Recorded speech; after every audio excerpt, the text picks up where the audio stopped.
Então, olá turma, dando continuidade aqui no nosso mês de setembro com as nossas videoaulas de ciências para as turmas de nono ano da nossa rede, nono ano A e B da Escola Antônio Jesuíno e nono ano da Escola Paulo Ferraz Vaz da Cruz, sob responsabilidade da professora Marcelina. Então, iniciando pelo tópico 5, os elementos químicos, pessoal. O texto aí do livro de vocês coloca de acordo com dados da IUPAC, que é a União Internacional de Química Pura e Aplicada, que é uma espécie de entidade que normatiza todas as regras da química a nível mundial. Então, de acordo com essa entidade, são conhecidos atualmente 118 elementos químicos. Desses 118 elementos químicos, apenas 92 ocorrem de forma natural, são encontrados na natureza. Os outros 26 são produzidos aí de forma artificial nos laboratórios pelos cientistas. Morreu? E aí, existem algumas características dos elementos químicos que nós precisamos entender. Então, existem algumas regras para vocês estarem entendendo um pouco essa questão da simbologia dos elementos químicos. Primeira regra, cada elemento químico ele é representado por um símbolo, que geralmente é a primeira letra do seu nome. Então, nós temos lá 118 elementos químicos que são conhecidos atualmente. Um desses elementos químicos, eles são representados por símbolos. E é a união de diferentes formas aí, através de diferentes tipos de ligações químicas, que são produzidos todas as substâncias químicas que nós conhecemos.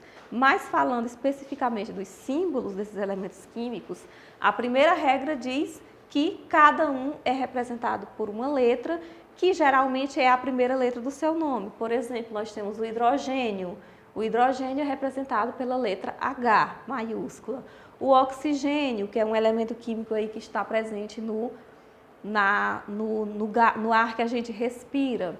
Então, o símbolo do oxigênio é o O. Mas, aí, dando continuidade, existem outras regras aí que a gente precisa acompanhar. A segunda é que diz que em alguns elementos químicos, os seus símbolos compõem o nome em grego ou em latim do elemento. Então, para a gente entender o símbolo do hidrogênio e do oxigênio é fácil, que é a primeira letra dos nomes aí dos elementos. Mas quando a gente vai para o enxofre, por exemplo, se eu perguntasse qual é então o símbolo do enxofre, seria fácil subentender que é o E, já que E é a primeira letra do nome enxofre. Só que se você for lá para a tabela periódica, você vai ver que o símbolo do elemento enxofre é a letra S. Por que é o S? Porque o símbolo ele é pego da palavra escrita em latim, tá certo? No caso do chumbo, o chumbo é uma palavra de origem latina, plubum. Então, o símbolo do chumbo é pego aqui da palavra em latim e não da tradução em português. Se fosse a tradução em português, seria C, já que é a primeira letra do nome. Mas não, é PB porque vem de plubum, tá certo?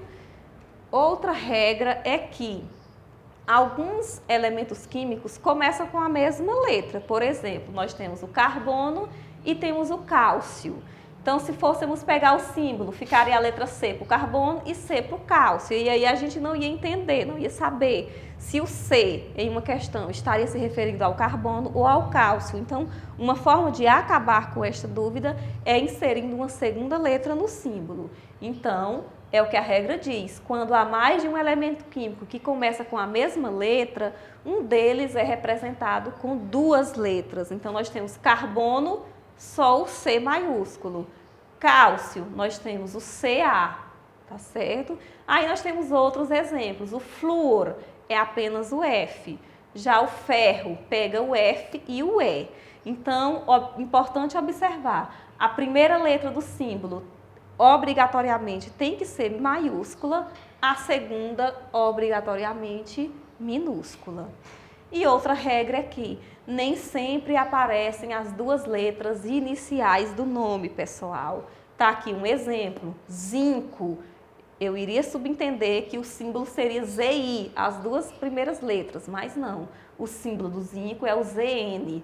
Platina, eu poderia subentender que o símbolo seria o PL, já que é as duas primeiras letras do nome platina, mas não. O símbolo é PT. Então, nem sempre vai seguir essa ordem das duas primeiras letras do nome, quando o símbolo tiver duas letras, tá ok? Já o tópico 6, ele fala de isótopos. Pessoal, lá no início do tópico 5, quando ele fala da questão da IUPAC, que atualmente, de acordo com a IUPAC, são conhecidos 118 elementos químicos, desses 118, 92 são encontrados na natureza, 26 são produzidos artificialmente. Desses 92, pessoal, que são encontrados na natureza, esses elementos químicos, eles apresentam-se na forma de isótopos. O que são isótopos, pessoal? São elementos químicos que possuem o mesmo número atômico e diferente número de massa. Eu espero que vocês entendam, ainda lembram o que é o número atômico de um átomo. Lembra da minha explicação lá das videoaulas do mês de agosto, que o átomo é uma partícula constituída de elétrons, que fica na eletrosfera, e no núcleo fica mais duas partículas, prótons e nêutrons. Quando eu falo de número atômico, eu estou me referindo à quantidade de próton que tem no núcleo do átomo. Então, isótopos são átomos que são encontrados na natureza, que têm o mesmo número de prótons, mas eles vão ter diferentes números de massa. Por quê? Porque a quantidade de nêutrons desses átomos, elas vão ser diferentes. Então, quando você vai somar próton mais nêutron para dar o número de massa, então vai ser diferente. Um exemplo clássico que o livro de vocês traz é os isótopos do hidrogênio. O hidrogênio ele é encontrado na natureza na forma de 3 isótopos: o prótio, o deutério e o trítio. Então, o que vai diferenciar cada um deles é o número de massa. O número de massa do primeiro próton ou do primeiro isótopo do oxigênio, que é apenas um, o prótio. Já o deutério é um isótopo de número de massa 2. Por quê? Porque ele vai ter um próton e um nêutron no seu núcleo. E já o isótopo trítio, de número de massa 3. Por quê? Ele continua com um próton, mas 2 nêutrons. Então, o que eu quero que vocês entendam é isso. Isótopos são elementos químicos que têm o mesmo número de prótons e diferentes números de massa, tá certo? E isso acontece com todos os elementos químicos naturais. E aí, dentro ainda do tópico dos isótopos, pessoal, vem o conceito de massa atômica. O que é a massa atômica, pessoal? É a massa de um átomo. Então, a massa atômica é diferente de número de massa. Número de massa é o quê? É a quantidade de prótons e nêutrons que existem no núcleo de um átomo. Nós temos aqui o átomo. Nós temos o átomo com sua eletrosfera, com os elétrons, e temos o seu núcleo. No núcleo do átomo eu tenho prótons mais nêutrons. Então, prótons e nêutrons é o número de massa, que é representado pela letra A. Quando eu falo de massa atômica, eu estou falando do átomo como um todo. É como se fosse o peso de um átomo, tá certo? Então, é considerado prótons, elétrons e nêutrons. O átomo por completo. Então, número de massa é uma coisa, massa atômica é outra coisa. E ainda também dentro desse tópico de isótopo, ele fala também, o texto do livro de vocês, fala sobre isótopos radioativos, que alguns dos átomos que são encontrados aí na natureza, eles têm essa capacidade de emitir radiação, dando origem a outros elementos químicos. Esse processo é chamado de transmutação. Então, uma leitura mais detalhada, vocês vão poder compreender como é que ocorre esse processo aí que a gente denomina de transmutação, tá certo? É a capacidade que um átomo radioativo tem de emitir radiação ou partículas. E aí o livro até traz para vocês como exemplo clássico o caso do elemento químico urânio, que é um elemento químico altamente radioativo, que é inclusive utilizado aí na produção de energia nuclear, tá certo?